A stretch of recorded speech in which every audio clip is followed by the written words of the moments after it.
নমস্কার। আজকের বিষয় ভারতীয় রুপিতে ব্যবহৃত বিভিন্ন রং সম্পর্কে আলোচনা, যা আসন্ন NTPC, MTS, SSC GD, CHSL ও অন্যান্য চাকরি পরীক্ষার জন্য খুবই গুরুত্বপূর্ণ। প্রথম প্রশ্ন, ভারতের নতুন 10 টাকার নোটের রং কী? যার উত্তর চকলেট বাদামি। দ্বিতীয় প্রশ্ন, ভারতের নতুন 20 টাকার নোটের রং কী? যার উত্তর গ্রিনেস ইয়েলো।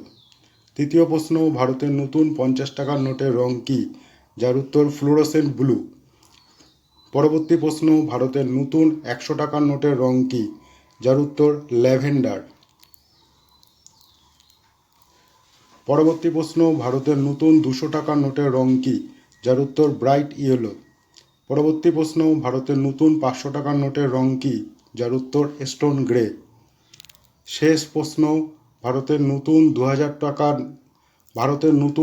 টাকার নোটের রং কী? যার উত্তর ম্যাজেন্টা।